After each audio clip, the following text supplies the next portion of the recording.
be a day, and there is really nothing left to say but come on morning.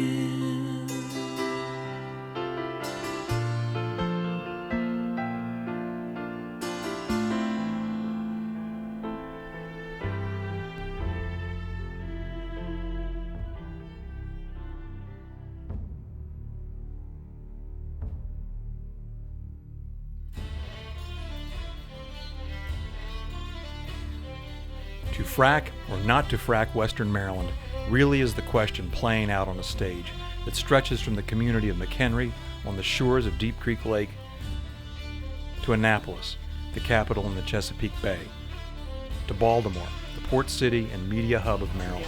Passed a 3-year moratorium on fracking, while the Senate okayed a bill to hold companies responsible for any damages.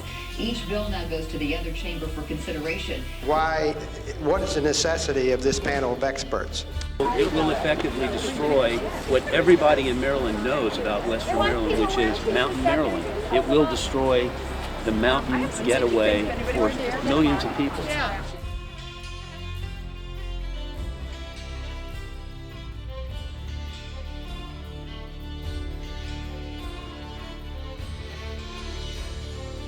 Committee report, all in favor say aye, opposed no. The ayes have it. Any further amendments to the bill or to its title? And the bill is ordered printed for third reading. 3 unique places spread across America in miniature. From January to April 2015, the debate over fracking was centered in those places, and it spread and touched people across the entire state. Fracking is a kind of around the world thing, and my wife's from South Africa. So we've learned about the fracking situation in South Africa. It's also in England. 2 of her brothers are there. And I've joined the Citizen Shale Board, so I'm a board member of the organization. That's one of the main organizers here tonight. We've got 8 groups in here doing exhibits to help inform the public, ways they can get involved, information about the situation. What actually got me more immediately involved was listening to Dr. Tony Ingraffia talk about the procedure itself of fracking and how it's done. And by understanding the technology involved, it became very clear to me that this is a public health nightmare waiting to unfold. And when I go to Pennsylvania and I sit down and I talk to people and I see what's going on and what's happened in Pennsylvania with fracking and people's water wells that have been contaminated, and I see the roads that are deteriorating, and I see the people that have been hurt and damaged by this, and I see the way that the fracking companies have done that in Pennsylvania, it makes me very, very, very concerned about what's going to happen here. I don't think it's the right thing to do, and I don't think that we have any of the public health information and data to show that it is safe. At this point, we have not nearly enough public health information to make a determination to take on something so serious.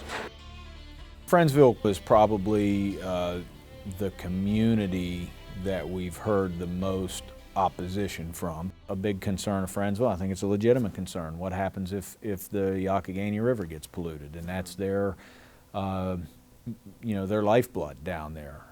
They get their drinking water from that. They obviously have a large whitewater rafting community that supports their economy down there. And I think it would be devastating if that would happen. But I think, more than fracking could devastate the Youghiogheny River. The Interstate 68 goes right over that. You have a fuel tanker collapse and fall into the river, can do the same thing. A couple seats up here. Come to Friendsville often? No, this is the first for any of the commissioners. No one's ever done it. So this is historic. Yeah. Elliot and I had spoken in advance, and of course I knew what the presentation was going to be on, and of course that was going to draw people in too. Marcellus Shale natural gas and any other energy production could pollute one of the county's largest assets, its natural beauty and environmental sustainability. So they identified this in our strategic plan as we move forward. So that's something that we have to make sure is brought to the forefront as we discuss whether or not we're going to do this. I'd just like to get sort of your response to that presentation, because everybody up there has said they're for fracking. I will say that a presentation like that is very compelling. I will say that. As far as right now changing my mind, not going to happen. Is this going to hurt our long-term future? We do need an economic study. It's not been done specific to Garrett County. It's the health issues. Forget the economic business. Everyone wants their cash for their land. It's their right to have it. Well, the neighbor next door has a right to clean air and water and not without the noise and the flares at night. You're disturbing their whole life. We just want to know how many facts it will take to, we've given you hundreds of facts, hundreds of stories, pictures, videos. Is there a number? Because if it's 1,000, we can do that in 3 hours. If it's 10,000, it might take us 2 days. We can get you 10,000 facts. And I guarantee you, if you say 1 million, we'll get you 1 million. Yeah. So get ready, they're coming.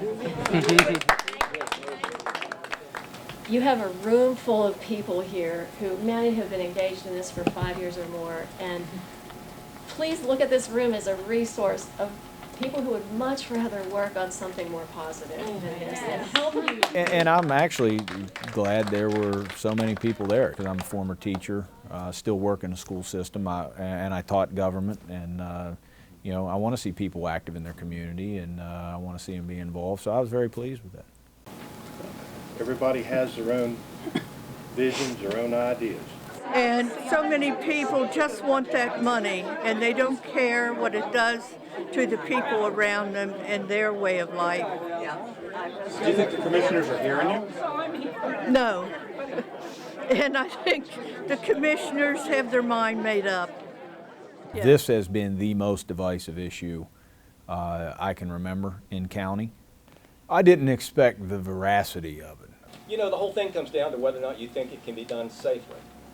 That's what it comes down to. This was talking about economic impact. This wasn't talking about environmental or health. This was talking about the economic impact on the tourism and second homes that are in the county that is a foundation, and building on what the people here are doing with new students in their schools. I mean, those are your strategic goals. Well, so it's not just safety. Yeah, I'm not here to get into a debate with you, you know, but if you consider that less than 3% of the county's surface area will allow for vertical drilling, and if now that MD has gone back and said add intermediate streams into that equation, then there's not going to be anywhere to drill in the county really. So it's well, that only assumes if they adopt O'Malley's regulations, which you've asked them not to do. Exactly. And that's just the You've surface area. opposed that. That's not access to the natural gas in the ground. It's 85%.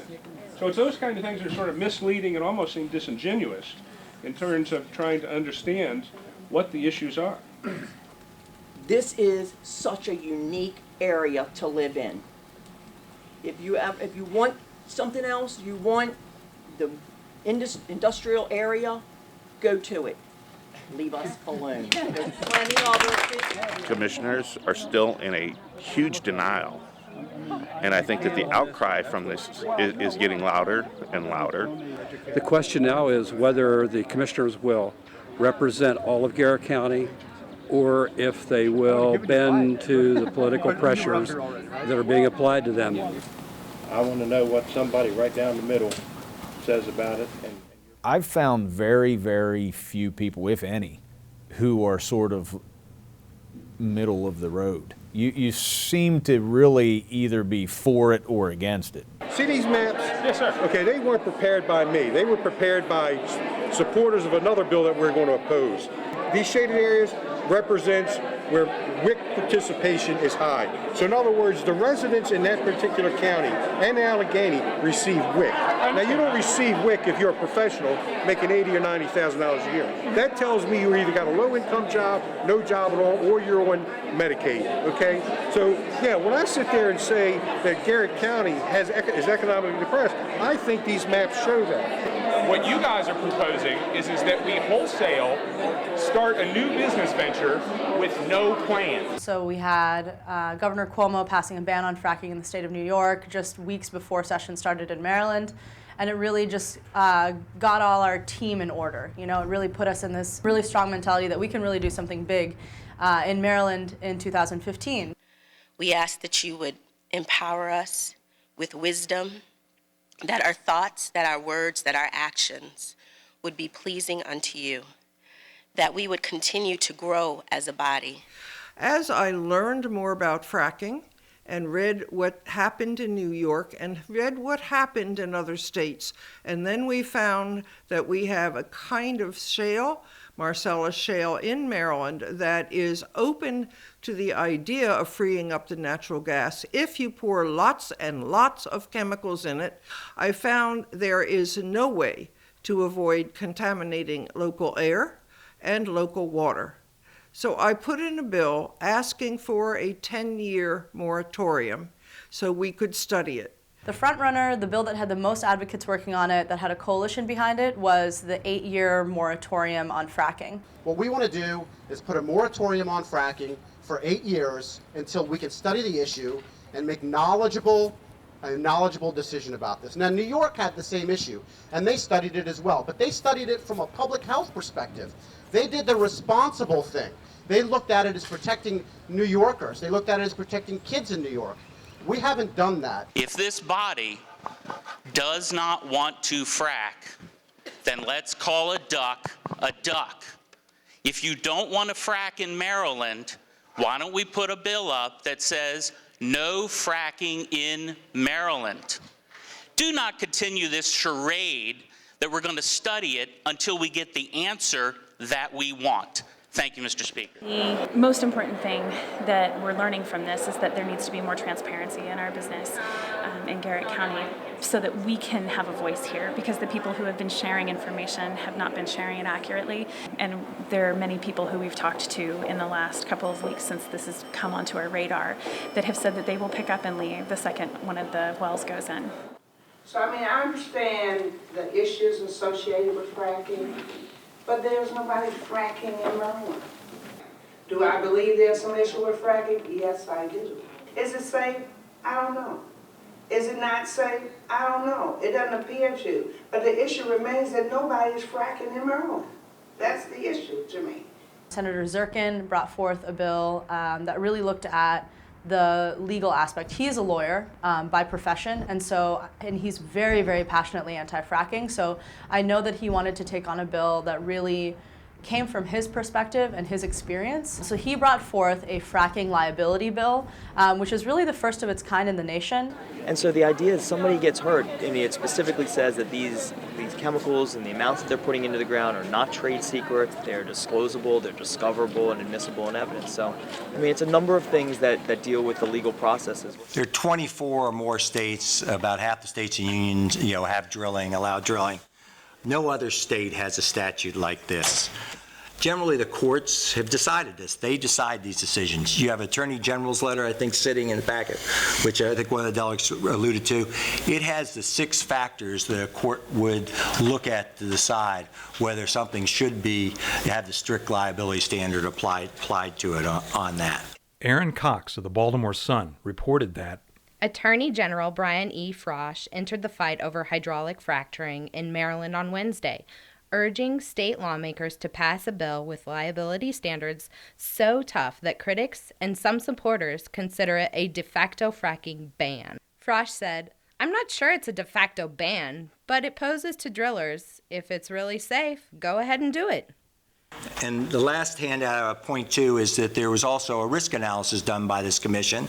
You have that before you, and most of the areas that on that show that it's relatively low risk. So there's multiple contamination risks. It's not ultra hazardous or abnormally dangerous activity. When in actuality, it is an extremely hazardous, ultra hazardous, abnormal activity. I never want to question the motives because I know people mean well. But we can study this forever for political reasons. You struck some language very beginning in this subtitle. The words have the following meanings: hydraulic fracturing means, and you struck out a drilling technique and instead substituted an ultra-hazardous and abnormally dangerous activity. Right. So I'm just, I'm not a well driller, but Wikipedia would not define hydraulic fracturing that way. Yeah, I had a list, I don't think I have it with me, that I read on the floor of the Senate having to do with different activities from different states that are considered, quote, ultra-hazardous and abnormally dangerous activities. One of them in our state is, in fact, oil and gas drilling, only, though, in the state's land or waters. Garrett County has 6 state parks that cover 84,000 acres, where according to Senator Zirkin, oil and gas drilling are considered ultra-hazardous and abnormally dangerous in Maryland's state lands. Concrete and steel fail eventually, so I have heard from engineers who have said that all of the wells will eventually fail because the concrete will eventually crumble at some point in time, exposing all of these water aquifers to all of the chemicals that are down here, including the ones that they pumped into our ground. They will fail. They're made by man. They're encased in concrete. If you've got a concrete driveway, how often does the concrete fail in your driveway? Well, put it 10,000 feet down and understand how long it's going to survive then. So anybody that says the wells don't leak is a liar. This process is inherently just a dangerous, dangerous process, and we have to stop this. Although the shale play in Maryland is very, very small, there's some huge potential business implications and job implications here in the state. Will fracking move 400 families into Garrett County, or will it push 400 families out of Garrett County? I'm a little confused after all this discussion. How many people here would consider moving if fracking comes here? That's compelling. Can you take a picture of that? Well, Mike's got it on video. Can you take a picture of that? Yes. How many people would consider leaving if fracking comes here? Oh, no, not consider. We will leave. I can't risk my children.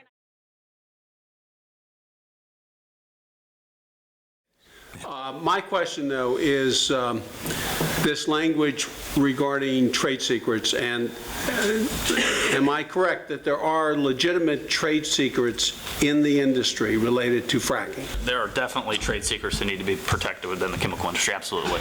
The trade secret is we don't want to publicize this because if you knew what we were pumping into the ground, you would say, don't do it. But nothing like this gives carte blanche authority on these types of information. The only reason the industry uses trade secrets is primarily to get lawsuits thrown out on summary judgment. Somebody needs to respond to that. I don't think we're here to debate the lawsuits surrounding this issue. If you have to pass a law, the Halliburton loophole, which exempts an industry from oversight from the Clean Air and Water Act, then something should be telling you that this is bad stuff.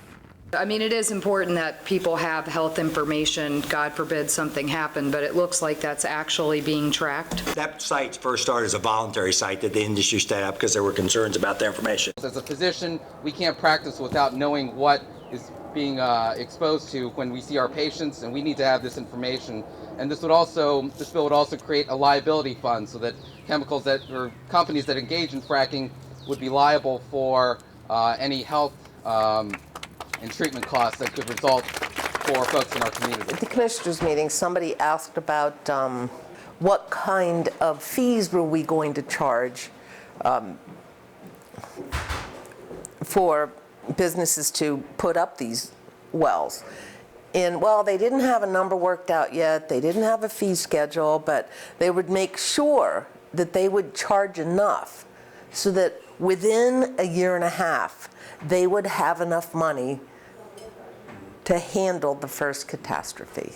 There are a lot of us in the legislature who are brand new, who are freshly elected. We have 62 new members out of 141 in the House of Delegates alone. So we're talking about, I think, over 40% of the members in the House are brand new. And so it's a steep learning curve for a lot of us on many different issues. This is an issue that I was somewhat familiar with as a public health physician, as a preventive medicine doctor, because a lot of what we focus on as well is environmental health. Our environment, our geography, is different than most of the rest of the country. In the Appalachian corridor, there are hollows, there are peaks, there are valleys, and the comparison of the way that an incident might evolve is very different than Texas or North Dakota. And that's where the expertise is. Those experts are there, but it'll take them 12, 15, 24, 48, 72 hours to arrive on scene. The question then becomes, if an incident goes past the expertise or the capabilities of our local responders, then how do we backstop to provide support to those responders? Because life does go on. There are still going to be traffic accidents, still going to be heart attacks, still going to be things that the responders need to take care of without stripping the whole system down. If you're not concerned, I don't think you're doing your job. You can't bury your head in the sand and say nothing's ever going to happen. And it could happen from fracking, it could happen from coal, it could happen from just your regular petroleum truck driving down the road, or whatever chemicals travel that freeway every day. So yeah, it would be naive to say there's no concern there. We're opposed to Senate Bill 458. I feel the bill is a wolf in sheep's clothing to ban fracturing in Maryland. Drew Cobbs from the industry said the same thing, that somehow this was a ban. But if you can't handle a bad liability environment, then that just means it's really an admission that you're planning on doing bad things. So That provided all the best practices that are followed, and the state is able to rigorously enforce compliance, the risk of Marcellus shale development can be managed to an acceptable level. What is an acceptable risk? Is it an acceptable risk that it's not in your community and that you're okay that it's going to be in somebody else's backyard? Or is it that it's in your backyard and you feel comfortable having your children play in the backyard and be near this process and that it's not going to impact them? If only it happens to just one person, they lose their well, they can't drink their water, their kids get sick, they occur some disease from the chemicals down there. Is our risk acceptable? Well, from my way of thinking, it's not. Before I was a Marine, I was a geologist. So I know something about petroleum development and the petroleum industry, and I've kind of followed, my hobbies are geology, physics, and ecology, so I've followed this for the last 15 years. what I tried to do in the bill is to find the for lack of a better word, the tricks, the defense tricks that these companies have used to absolve themselves of responsibility, and we short-circuited them. Basically, it would make it very, very, very difficult to frack. I don't want to say that. Look, I'm against fracking. I'm for a ban, but this bill doesn't ban fracking. When the industry came in to say that our bill in JPR was a ban, it's just an admission that they're going to hurt people, because the only people that would care about a liability bill are people that are in court because they hurt somebody. The Baltimore Sun referenced Senator Zirkin's liability bill in an article reported by Aaron Cox and Timothy Wheeler. Most previous attempts at a ban have been blocked in the Senate's Education, Health, and Environmental Affairs Committee by its chairwoman, Democratic Senator Joan Carter Conway of Baltimore. Zirkin's legislation is moving through a separate panel, the Judicial Proceedings Committee, which Zirkin chairs. Conway called Zirkin's bill a way to get around the fact that I won't ban it. She offered in triplicate a prediction about the fate of the legislation if it did reach the floor of the Senate. It's never going to pass, she said. It's never going to pass. It's never going to pass. So if everybody on that committee wanted to have a moratorium or whatever, she could stop that. Based on everything that I've ever heard about fracking, they've been fracking in California for 50 years. Is it right? I don't know. They just started horizontal fracking about 12 years ago. Texas is not Maryland. California is not Maryland. Pennsylvania is not Maryland. And I have always contended, based on what the geologists are saying, you don't know what's here. We don't know. So my thing is that you do an exploratory well, you make a determination then if the safeguards are in place, we'll know whether it's safe, or we'll just condemn and ban it forever. But until we have a well, you're never going to know what's going to happen. You're never going to know. I have a geological map downstairs of Western Maryland, and if you would like to see the folds and faults and anticlines and synclines that occur here, the beds actually go like this. So if your water table is underneath this bed up here, right here it may be down here. So when the well comes down, the drill comes down there, it penetrates the water table that's up here because they're connected. Well, that's a shame. That's a shame that it can come down to one person like that. And I don't think that our representatives are doing us any good because they're all for the fracking. This is nuts. They're not representing us. Our delegate Wendell Beitzel has said, well, the gas has been down there for a few million years and it hasn't gotten into the water. I have springs. There's one of the cleanest streams in the county. Bear Creek goes through my farm down to a fish rearing station that's operated, one of the few that's operated by the state. My example is take a soda bottle and look at it. It has gas in it, but you can't see it until you remove the pressure. So when you punch a hole 10,000 feet down in the earth and then punch holes out and then ignite explosives there, you've removed the pressure from the shale and the gas bubbles up. Otherwise, it wouldn't come to the surface. And when it bubbles up, it goes into a lot of other cracks, some of which just happen to be going through the water table. And that's how that happens. Delegate Beitzel, he's just a good guy. He's old-fashioned, old school. I like him. He comes in and chats in the morning with all the locals. He sits right next to the governor's booth with about 6 or 7 of the locals that come and chat, and they all solve the problems of the world, and based on what everybody tells him, he goes up there and probably tells them all the opposite. I don't know exactly, but he has a good time coming in when the governor's here, too. And Wendell is a hot dog with chili and onion, the number 32. In a March 3 letter to a constituent, Delegate Beitzel wrote, I must inform you that I do support regulated horizontal drilling and hydraulic fracturing to develop our natural gas resources in Garrett County and Allegheny County. There is no evidence that any fracking fluids have ever migrated from the fracturing zone upward to groundwater supplies. And as much as some like to fall prey to wishful thinking or get caught up in the movement to ban fracking, the sobering fact here is that the United States is run on fossil fuels right now. Less than 2% of the Marcellus Shale formation is located in Maryland. Most of it is located outside the Chesapeake Bay watershed. Not likely that this would impose threat of water contamination to the bay. One of Delegate Beitzel's best statements, wherever he can, he says, I'm the largest landowner in the Maryland State Legislature. Greed.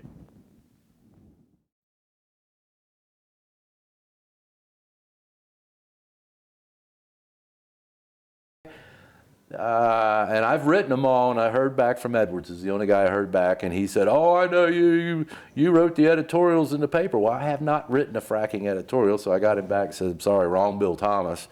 You know, I haven't done anything." I'm thinking to myself, but now I'm gonna. But you know, he just says, "I think it can be done safely," and that's it.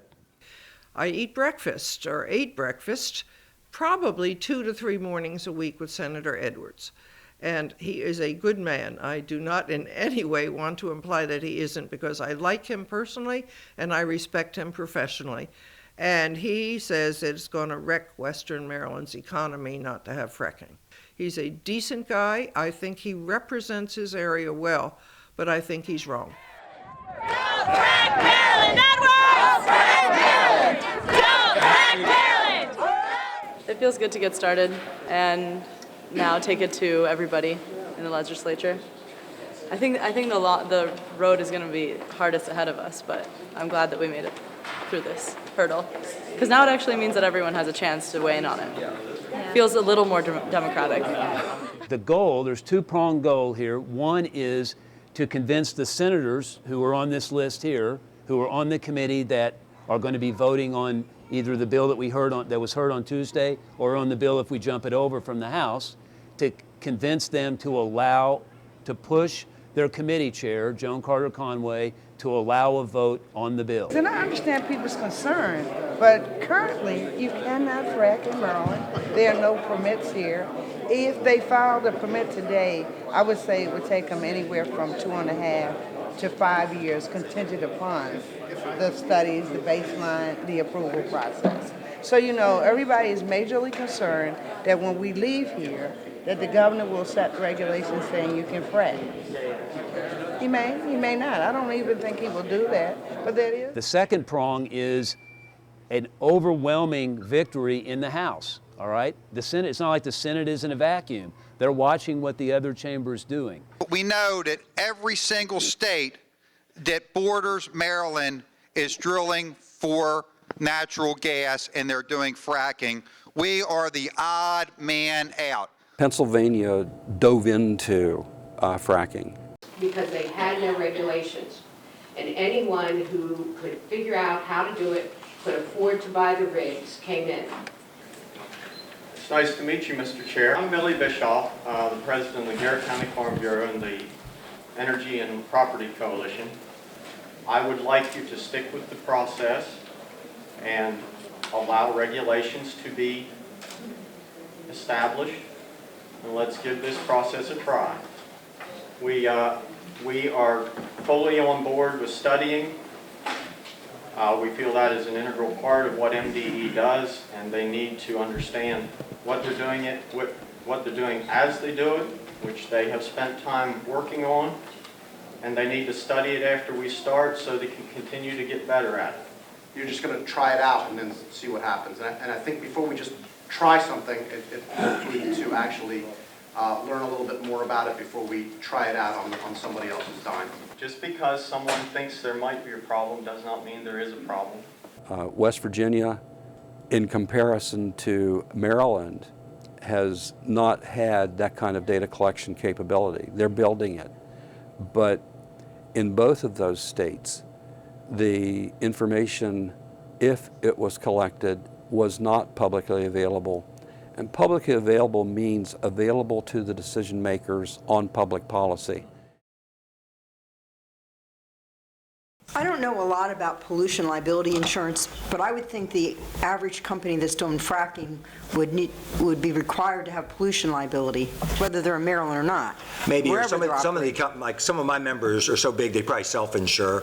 Would it increase the cost of their insurance if we passed this bill? Delia, I can speak a little bit to that. Our broker came back and said to extend our environmental policy from what it is currently to what it would be required under law, that would be $30,000 per year. I guess I don't understand, if this is so safe, why would it increase your exposure just to have strict liability? I mean, it's a safe operation. That's what we keep being told. Well, it's an industrial activity and it's a construction activity. The question is whether it's ultra hazardous or abnormally dangerous. When those trucks show up, the real estate up there is going to take a tumble. Some people have been misinterpreting the data. We had worked with Muhlenberg up in Pennsylvania, and she has been finding that people are misinterpreting. I think one of her coefficients shows a 23%, but actually when you apply to the property values, it comes to within 8 to 12% of the loss in the property value, which still is significant. The analysis we used the old drill sites.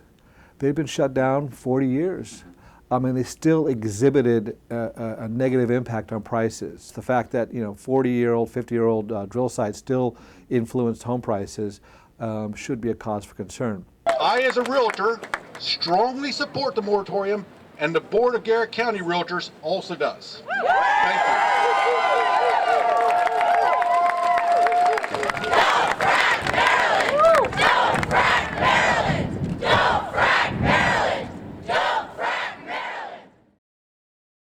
As Delegate Fraser-Hidalgo pointed out, New York took a very different approach and came to some very different conclusions and found that the health risks of fracking outweigh the economic benefits. There is no concrete evidence of a net economic benefit if fracking comes to Maryland. So why should we accept any health risks? In conclusion, we strongly support an 8-year moratorium. It's the minimum time needed to actually detect some of the longer latency diseases that take time to develop from time of exposure to time of illness. Given when fracking became widely used in other states, if we can get to 2023 as this bill requires, that gives us a 15 to 20-year window to see the health effects we highly suspect will start showing up based on the nature of the chemicals used, the contamination of air, water, and soil being documented, and the multiple pathways for human exposure. Research is underway. Let's benefit from knowledge gained in other states. Get industry to do a baseline study for them. They're going to drill the well. They're going to study occupational health, environmental health, air, water, soil before they drill the well. And in every process of that well's development, they're going to look at all of those parameters, most notably occupational health. That study is going to take a minimum of 5 years. It's one of the reasons we need this long-term moratorium. I need to hurry up. I can see you. Okay, well. So we were trying to tell her about how long research takes, how much research has been suppressed by industry, that when you have all these non-disclosure clauses being signed by people who are having to settle because of their health issues, that all that data gets locked up. Not just they can't speak. If there was a chemist involved in analyzing their water, they can't speak. If there was a physician treating the family, the physician can't speak. All that's lost. And as far as we know, almost everyone is settled. We know just a couple of, one or two people who are pushing this all the way that they can, who means they must have the resources to do that. So why do we know as little as we know, and what would it take to know more? So because industry is blocking us on that, we're going to have to rely on these academic researchers, like Johns Hopkins doing the study in association with Geisinger up in Pennsylvania. And those studies take a long time. I didn't feel like they wanted to hear any of it. It's like going in one ear and out the other.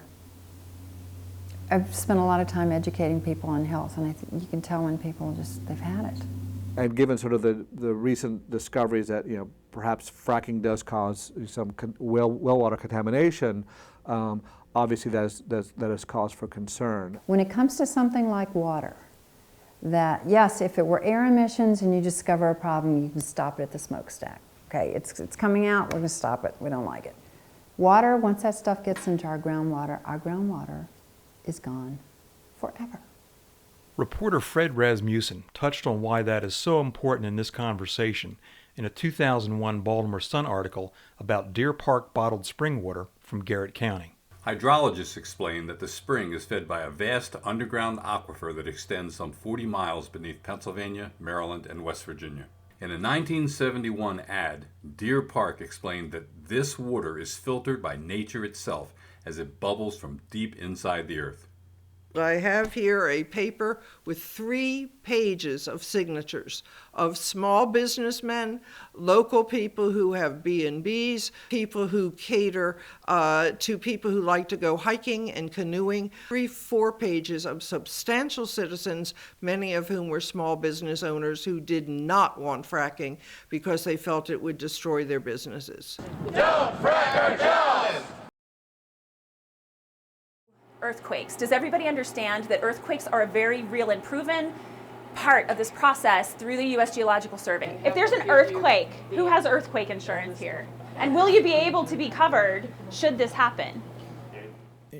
Certainly when you're looking at an area that really shouldn't have the frequency of earthquakes that they're having, you have to take a look at it. Now, just like everything else though, I've asked questions about that, I've looked into it, and I've heard, if you guys do fracking, this is going to happen to you. 2, well, this is deep well injection fracking, and it's not what you're going to have, and it's because they're doing it a certain way. That's what caused, now they understand, And I'm not, the problem is, I think people look at public officials and they think, well, you need to know everything there is to know about everything. Well, that's an impossible task. I'm not a geologist. I'm not a scientist. I'm a high school history teacher by trade. It's either the kind of fracking that's happening or what they're doing afterwards. There's something that's causing that to happen because it didn't exist before and it exists now, and I don't think you have to be a scientist to figure out there's something there. The question of what happens if the dam breaks is relevant whether we have fracking or not. Regardless of cause, what do we do if these things happen, and how can we fix them and help and not just get caught and, oh my goodness, there's an ecological disaster and we're powerless to do anything about it. Those regulations proposed by the feds aren't even as strong as the regulations that were proposed here in early January. The O'Malley administration proposed before they left office. These new mandates on hydraulic fracturing by the federal government are the complete opposite of common sense, said Barry Russell, president of the Independent Petroleum Association of America. Those regulations that were proposed by the feds aren't even as strong as the regulations that were proposed here in early January. When Governor O'Malley formed the commission and started the studies, there wasn't much to look at. But that was 3 years ago. There's hundreds of scientific studies now that prove associations with earthquakes, with water contamination, with air contamination, with all kinds of health risks, birth defects. Back in 2011 at Savage River Lodge, we met with him and MDE and DNR, and it was a stakeholder meeting. And that was where he coined that, gold standard was what he was looking to do. That's when he had told us, he looked me right in the face and said, we will not frack here without the gold standard. I want the gold standard. And I thought, okay, well, gold standard is only as good as the enforcement you put behind it. The priority that they kind of placed on this was that they weren't going to invent a wheel. They were going to go look at other people's wheels and see what worked and what didn't work and pull those pieces together and create that gold standard. The MDE, until the executive order that was issued by Governor O'Malley, did allow MDE to drill. And that executive order stopped them to do it by forming the Marcellus Shale study. So that study has happened. We've gone through that. Governor O'Malley, before he left office, did give us regulations. O'Malley didn't put health first. He didn't even have a health person on the commission. Just because you have what they call some restrictions or a gold standard, it's still a large risk. We support the findings of the former Governor O'Malley's executive order 01.01.2011.11. The Department of Environment has broad powers to set requirements and restrictions on issuing any permit to drill and to provide penalties for violations of those requirements. The executive order begins by stating that there is a need for sound scientific knowledge about the effects of gas exploration and production in the Marcellus Shale. And it goes on to define best practices as methods and techniques that have consistently shown results superior to those achieved by other means and which are used as benchmarks. The best practices that Governor O'Malley believes should be adopted into law, that written through MDE, are over the top. In fact, planning and economic development divisions at Garrett County and Allegheny County applied those to the available land. And after applying the setback provisions and so on, it eliminates more than 90% of land for potential fracking purposes. Now there's a push to, well, why do we need the gold standard? Let's have our standards be competitive with adjoining states. MDE does not come in. It's local citizens that will be policing it. It's local citizens that will be calling and reporting, as was the case with the industrial wind. Both of the industrial wind projects up here were shut down by a local citizen. It's kind of like a hands-off playground up here. MDE is not going to be up here watching. So if you're relying on regulations, you better rely on really good enforcement, because those regs are only as good as the enforcement. And I'm telling you right now, they'll be hands-off, laissez-faire.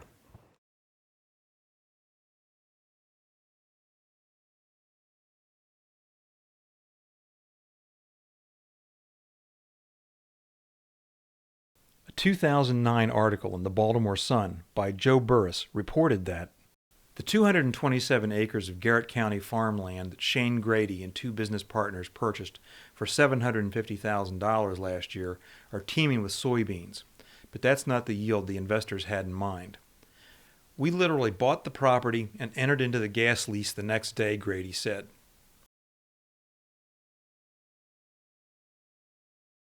These are minutes from the January 15, 2015, Garrett County Chamber of Commerce Board of Directors meeting. Mr. Grady noted that the shale gas regulations are going to make drilling in Maryland impossible. Mr. Grady suggested the Chamber compose a letter regarding the regulations. Ms. Christian stated she needs to know what the specific concerns or dislikes are in order to compose a letter regarding the shale gas regulations. Mrs. Carr stated that she is uncomfortable putting a letter out from the Chamber on something the entire board does not fully understand. Mrs. Devlin and Mrs. Russell agree. Mrs. Keppel made a motion to have Ms. Christian compose a letter stating the Chamber supports responsible drilling, Mr. Grady seconded. Discussions took place. A vote was taken with the results showing 8 in favor and 4 opposed. The motion carried. Ms. Christian will draft a letter and email it to Mr. Grady for his approval.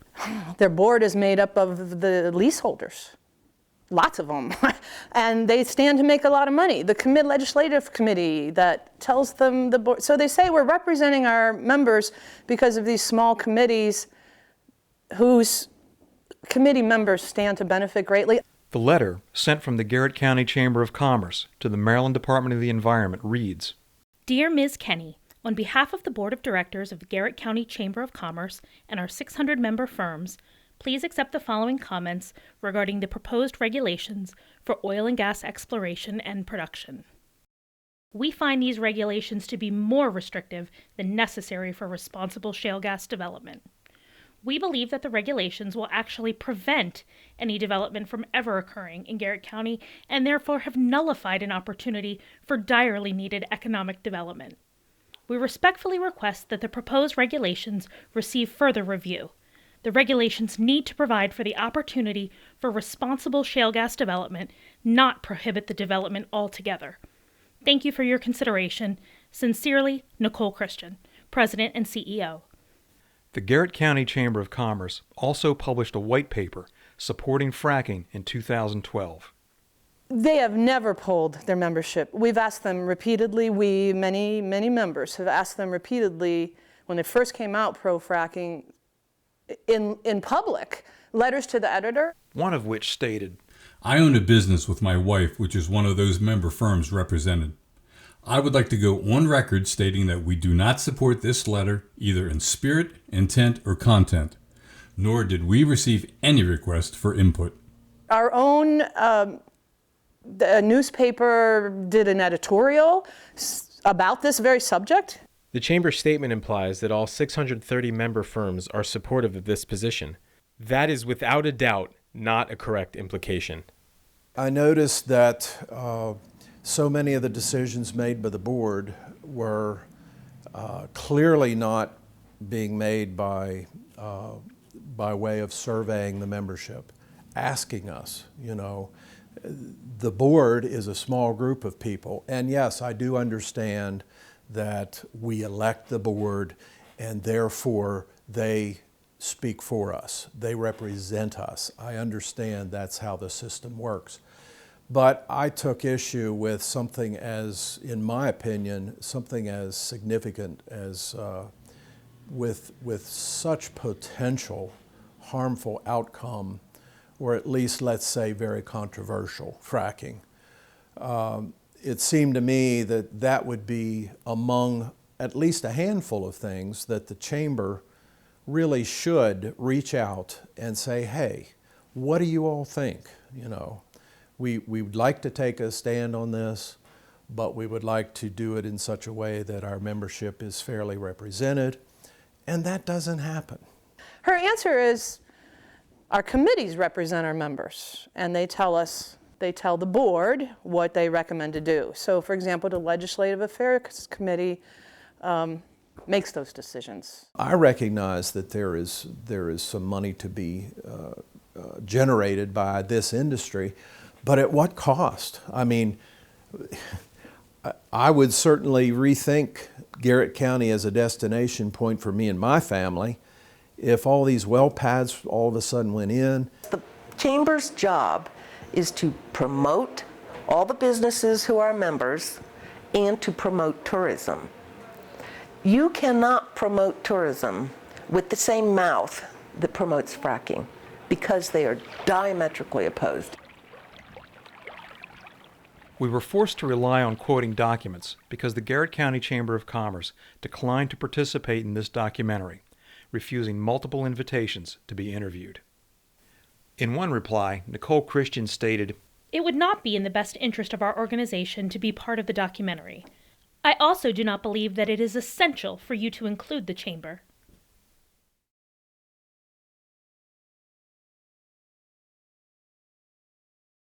One of the other things that we haven't discussed is people own their land. These folks own farms, they own a variety of properties, many of them wooded, and companies have come to them and said, listen, we're going to enter into a lease in order to extract minerals from your land, to extract the natural gas, and we're going to pay you. The landmen were coming in here and they were telling the guy, the farmer next door, says, hey, you know, Bob over here, he signed for $5 an acre. Now that's $4 an acre more than we did back in 1950. And he's really good with that. Now, if you want to sign today, we'll give you the same deal we gave Bob. So these farmers were all signing these leases for hundreds and hundreds of acres at $5 an acre. Then finding out that coming out of Pennsylvania that some of this same acreage was going for $3,000 an acre. Then those landowners, their voices are just as important as the tourism folks who I'm sure inundated all of you with emails over the last couple days. Their voices are just as important. Their rights are just as important. And the funny thing is that these same property rights people give up most of their property rights the moment they sign a lease. I mean, it's amazing. It's like, dude, do you realize that if you put a wind turbine on your farm, that now you can't hunt within 2,000 feet of that turbine?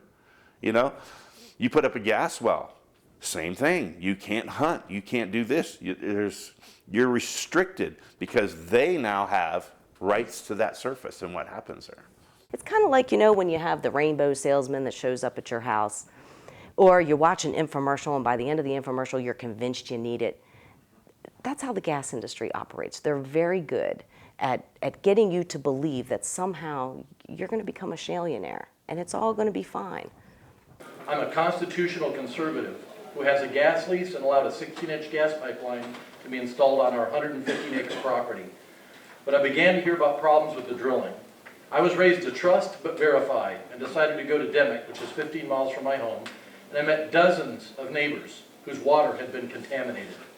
As a conservative, I suddenly found myself in a quandary that that on one hand had the promise of riches, but on the other had ended up contaminating my own family's home. The Commonwealth of Pennsylvania touted that they had the strictest regulations in the country regarding the gas drilling, but lacked the political will to enforce those rules, which still would not have protected us from the inherent problems with this industry. We were getting nowhere trying to convince our legislators to come, so we invited the whole world to come and see it. They did, from over 60 countries and hundreds of elected officials. I would invite you all to witness this travesty firsthand. We've made a big investment in Western Maryland in tourism. Let's make sure that if we are going forward with fracking, that the two are compatible, and if they aren't compatible, then maybe we should think twice about it. We're a four-season area, not necessarily just summer with a lake. I mean, we've got skiing, we've got other things, and you know, I'm sure we're unique in some respects. And what will the direct impact be? And I think that's valuable information to have. We have a lot of business owners that their livelihood's based on tourism, and you know, they're certainly vested in this, and you know, we owe it to those folks to say, here's what the potentials are. The people, the bulk of the people that come to stay with us Blue Moon Rising are young couples, they're professionals, they're interested in preserving the environment for generations to come. I can tell you right now, if fracking comes, they're not coming anymore. The reason I bring this up is it's very easy for us from all over the state to dictate to Western Maryland how to run their economy. Their constituents understood that they were for hydraulic fracturing in this part of the state. So whether I understand this amendment or not, I know one thing, and that is the delegate from that part of the state got 99% of the vote, and the people there want this bill to go away. That conclusion drawn by that legislator is so far off the mark. He clearly was not elected with a mandate that had anything to do with fracking. So I rise in favor of this amendment. I mean, 52 in the affirmative, 84 in the negative. The amendment fails. Are there any other amendments to the bill or to its title? This amendment would simply remove anything that applies to the region of the state where Marcellus Shale and Utica Shale is located. To just literally remove the Marcellus Shale from this bill really has the effect of gutting the bill. We live in those areas. We understand the risks. Having 49 in the affirmative, 88 in the negative, the amendment fails. This particular amendment will provide for a provision to permit the Department of MDE to review and issue permits for up to 6 test wells. The amendment fails. We've had amendments offered to say, well, would only allow fracking on the other side of the Continental Divide, so that there is no possibility on God's green earth that it would affect anyone's water in the eastern or metropolitan parts of the state. None. None of the pollutions that could possibly happen would go to Chesapeake Bay, none of it. It would stay in Western Maryland with no effect to the rest of the state. So the problem here is whether or not we care as much about contaminated groundwater in the part of the state that is included in this amendment as we do about the Chesapeake Bay. I do. And Deep Creek Lake means a lot to me because I live there. My house is there. That's where my home is, and it's where my kids are. And so as to insinuate that we want to do things that would damage our water and our way of life and our quality is not correct. And what we're looking to do is improve the quality of life out there, provide opportunities for young people. I don't want to worry about, a stream being polluted with radioactive water and having it washing down, spreading out into the land and hitting the lake. And once they kill the lake, the whole thing is done for. There were several amendments offered on the fracking moratorium bill. All of those amendments were resisted. My chair, as well as others, did an exceptional job defending the bill, defending the merits of the bill, and concentrating on what the bill is designed to do, which is study the public health effects of hydraulic fracturing. Really, the question boils down to everybody's definition of safe, and because everybody has different interests in it, some people are willing to risk more than others because of their own personal situations. In 37 days, Beitzel Corporation will celebrate 4 years of no lost time injury. Let's just assume fracking is the safest industry in the world. That is 3.5 million man hours of our employees being in hazardous, treacherous conditions where they have managed to abide by safety standards. It's super equipment intensive. That stuff does not go well with tourism. And I've got this image in my head. The southern end of our lake is called the Turkey Neck area, and we've got someone hanging out there. They've rented the $1 million house on July 4th week with their extended family, and they're enjoying themselves. And the next thing you know, they look over the next watershed off Type the Ridge, and they see flaring going off. And then, well, we get out to Facebook, we get out to Twitter, and then there's about 12 million people in a matter of days that see this. The highest amount of truck traffic usually is due to water. They can only carry 5,000 gallons per truck. So they're bringing this water in, but for them to frack, they have to have it continuously feeding into the thing.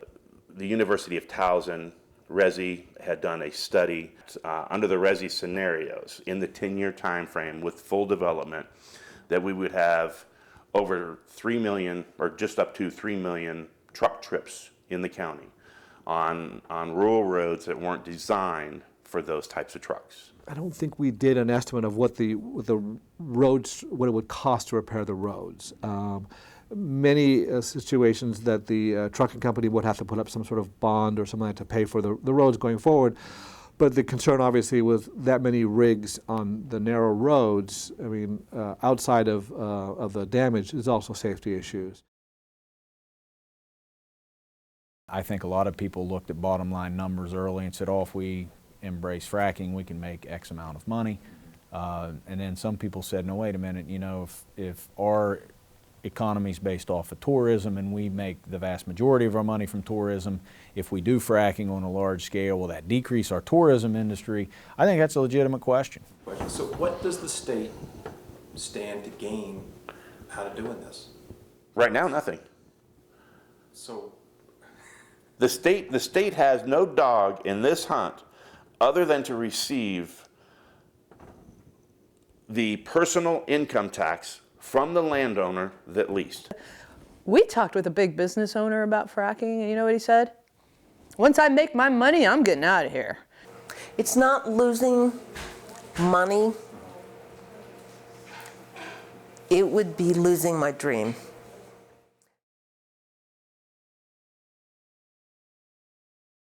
Senator Conaway did not have a choice but to act on the moratorium bill. She couldn't sit this one out. There was too many forces coming at her from too many directions.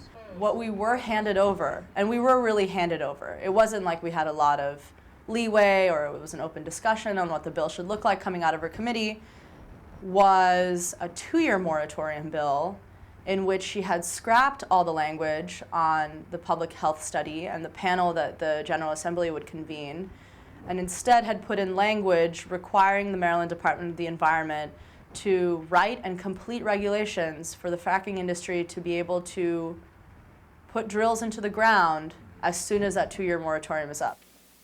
Madam Chairman. Thank you, Mr. President.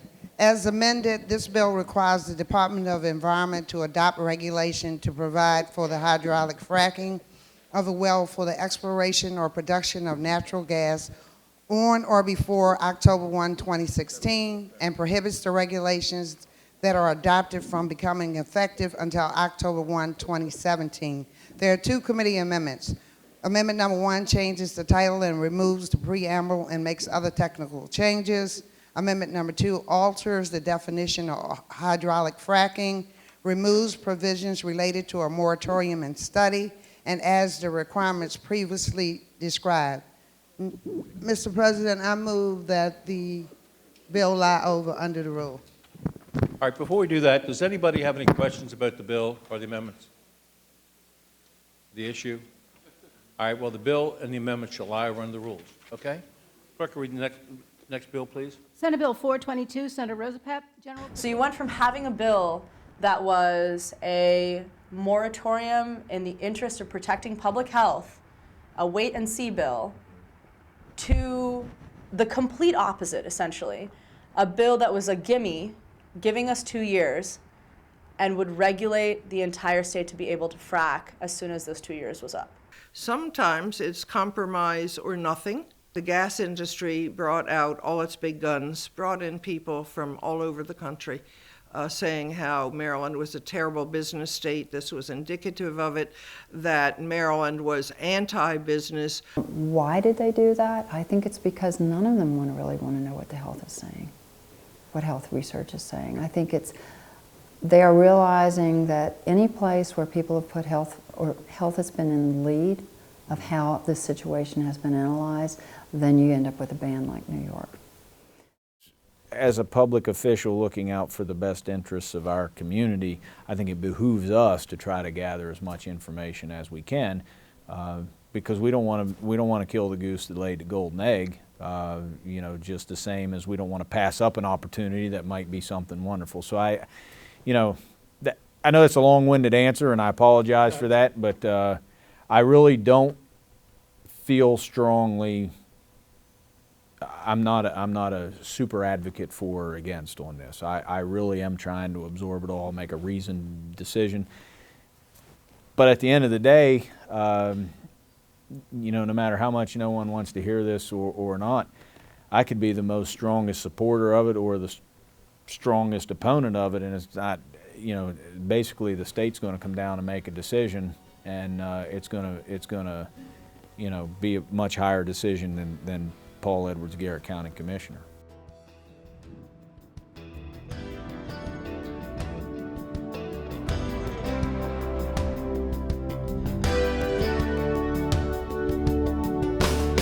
You say you're looking to leave the danger zone. Looking to leave up all this pain and sorrow. And you hate so much to live your life alone. But with half a chance